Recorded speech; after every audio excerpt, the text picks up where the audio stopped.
What's the deal, man? Fueled by Craft. Real quick video. As you can see, the background, the kicks, the apparel most of the time.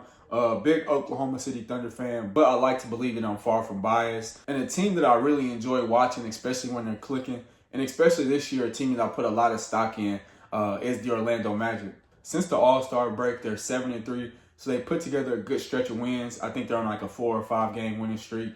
As I'm recording this, they do play the Cavs in about an hour or so I'm expecting a really big game from Paolo. I usually don't gamble that much, but I got him going over his point, rebound, assist total. I think it's at 35. So I took the over on that. But focusing more on the Orlando Magic as a whole, the reason of me bringing up my favorite team in OKC is I believe them and Orlando share a really similar style of basketball. And that's a gritty, tough, effective game. Like OKC, Orlando sees the willingness to be rough and tough as an advantage. In my opinion, when you come out the gate just being physical like OKC and Orlando, it's hard to constantly, for the refs to like call fouls throughout the entire game if that's just how you play basketball.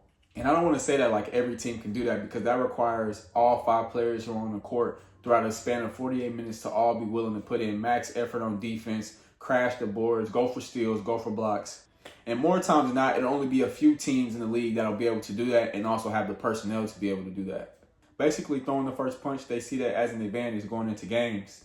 And I think Jalen Suggs is the heart of that. But you also got guys like Anthony Black. Desmond Bane is also a pretty physical player. And down low, they got guys like Jonathan Isaac and Wendell Carter. So like OKC, they've got many guys from the guards to the bigs that are willing to stick their nose in there, play defense, go after shots. And in a sense, the defense fuels the offense, getting stops, builds energy, things like that. If healthy, because I do believe Jalen Suggs can get bit by the injury bug kind of often, I think Suggs and Black can make one of the best defensive backcourts in the entire league. And I think pretty soon Anthony Black is going to force his way into the starting lineup. Orlando, they match up really well against a lot of the teams in the East. Like I said, that lockup backcourt is a real advantage for them, because I feel like a lot of teams in the East are real reliant on backcourt players. You think of teams like Detroit, real Kate Cunningham reliant, the New York Knicks really depending on Jalen Brunson, Cleveland, Donovan Mitchell, James Harden.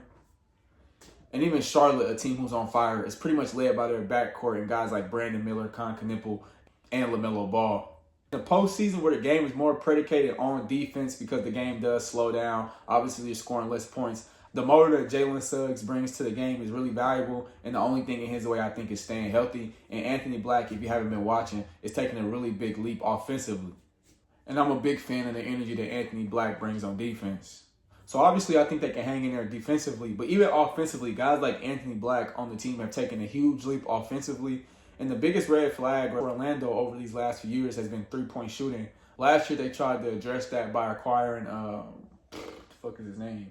They tried to address that last year when they acquired KCP, Kentavious Caldwell-Pope, but that didn't work out for whatever reason. So this year they picked up the phone and reached out to Memphis and was able to acquire Desmond Bane. And he's been a bright spot to that team this year. Past years and even a lot of times this year, the Orlando Magic can get pretty stagnant on offense. The ball doesn't move. You see a lot of isolation buckets. And they're able to stretch the floor more than they've ever been in these last few years because of their personnel. And Anthony Black specifically has really improved his three-point shooting. Last year, he was 31% on about 2.5 three-point attempts per game. But now this year, he's up to 34% on 4.8 attempts per game. So he's increased his percentage and also doubled the amount of shots he's taking per game from the three.